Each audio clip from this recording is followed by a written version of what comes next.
But investigators say meaningful leads, they've been hard to come by, even after the family offered that $1 million reward earlier this week. I have followed this case from the very first official statement, reading every update released by the Pima County Sheriff's Department and watching each confirmed report carried by national outlets like CNN, NBC, ABC News, BBC News, Fox News, and Associated Press, alongside Tucson stations such as KGUN9 and KOLD News 13. Now, on Sunday evening, February 8th, 2026, the weight of this story feels heavier than ever. What began as concern has stretched into 8 agonizing days of uncertainty. The central truth remains chillingly simple. 84-year-old Nancy Guthrie is missing, and she vanished without the life-sustaining medications she relies on daily. With every passing hour, that reality grows more urgent. A woman at the center of a family, Nancy Guthrie, is not just a name in a news cycle. She is the emotional cornerstone of a deeply connected family. After losing her husband to a sudden heart attack years ago, she rebuilt her life with remarkable determination, raising 3 children largely on her own. Those who know her describe her as joyful, deeply faithful, and quick to laugh. Even as health challenges increased, her independence never faded. She valued routine, family dinners, and Sunday church services. Her absence has created a silence that is impossible to ignore. For her children and grandchildren, this is not about headlines or speculation. It is about the empty chair at the table and the unanswered phone that once rang reliably every week. A quiet neighborhood-shaken Nancy lived in a single-story ranch home in Tucson's Catalina foothills, an area known for peaceful streets, wide desert views, and towering saguaro cacti standing against the Arizona sky.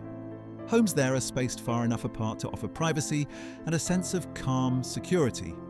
Neighbors often describe the foothills as serene, a place where evenings settle quietly and familiarity breeds comfort. That sense of safety was shattered overnight. Flashing patrol lights replaced stillness. Crime scene tape disrupted the landscape. For residents, the realization that something so serious could happen in such a tranquil setting has been deeply unsettling. The foothills no longer feel untouched by fear, medical vulnerability, and urgency. Nancy was mentally sharp but physically fragile. She relied on a walker for mobility and managed chronic medical conditions, including heart disease that required a pacemaker. Her daily schedule revolved around carefully timed medications.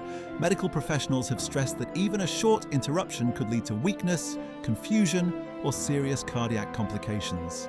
This medical reality transformed the investigation into a race against time. It is not only about finding her location, it is about ensuring she receives the immediate care her body depends on. From the beginning, authorities understood that time itself could become the most dangerous factor in this case. The night of January 31st. The timeline begins with what appeared to be a completely ordinary Saturday evening on January 31st, 2026. Family members shared dinner with Nancy before returning her home between 9:30 and 9:45 p.m. She entered using her walker, and the garage door closed around 9:50 p.m. According to official updates, nothing unusual was observed at that time.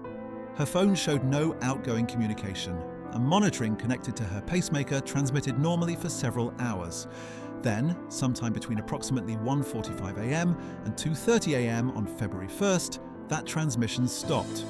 The narrow window between late Saturday night and early Sunday morning quickly became the central focus of investigators. Discovery and escalation concern escalated Sunday morning when Nancy did not appear at church, something friends insist was out of character. Calls went unanswered.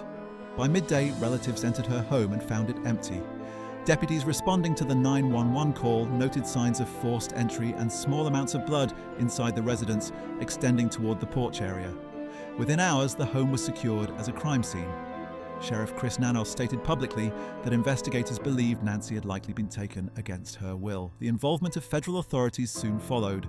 The tone of the case shifted immediately from worry to urgency, signaling that law enforcement viewed the disappearance as a potential abduction from the outset. A massive search effort. By Monday, search operations expanded across the rugged Catalina foothills terrain. Ground teams navigated desert washes, while helicopters and drones surveyed from above. Neighbors reviewed doorbell footage and traffic cameras. license plate reader data was examined. Volunteers joined law enforcement in canvassing neighborhoods. Despite the scale of the operation, no confirmed suspect vehicle or clear escape route emerged in the early days. Evidence inside the home strongly suggested Nancy had not left voluntarily. The medical clock continued ticking, intensifying pressure on everyone involved. Vigils appeared across Tucson, where candles flickered against the desert night as strangers prayed for a woman many had never met. Troubling communications. Midweek reports indicated that media outlets received messages claiming responsibility for Nancy's disappearance and demanding large sums in cryptocurrency. Authorities confirmed that these communications were under analysis by federal investigators, but stopped short of publicly verifying authenticity. Some details referenced in the messages were not previously released, raising serious questions. Whether genuine or opportunistic remains under investigation. The family released an emotional video appeal, sitting close together and asking for proof that Nancy was alive. Their composure was steady, but the exhaustion was visible. They expressed willingness to listen if legitimate contact was made, focusing not on money but on their mother's safe return. A shift in strategy. Days later, the family acknowledged receiving further communication and stated publicly that they were prepared to do what was necessary to secure Nancy's safety. That declaration marked a shift from pure search to potential negotiation. Law enforcement continued urging that all communication flow through official channels. Behind the scenes, digital forensic teams analyzed data trails while behavioral specialists reviewed the wording of the messages. Cyber investigators traced technical paths linked to the communications. The objective remained singular: protect Nancy and verify any credible lead. For the family, the statement was not about finances. It was about buying time for an elderly woman whose health depends on consistent medical care. Holding on through uncertainty. As February 8th comes to a close, search teams remain active. Deputies, federal agents, K-9 units, drones and volunteers continue expanding search zones beyond the immediate neighborhood. Hundreds of tips have been received and examined. Medical experts reiterate the seriousness of her condition, but also emphasize that outcomes can sometimes defy expectations. Questions remain unanswered. Are the messages genuine? Is Nancy nearby or farther away? Most painfully, how long can her body endure without treatment? Yet amid the uncertainty, one truth remains steady. This is a community united in hope. It is a family refusing to give up, and it is a reminder that behind every headline is a human life worth bringing home safely.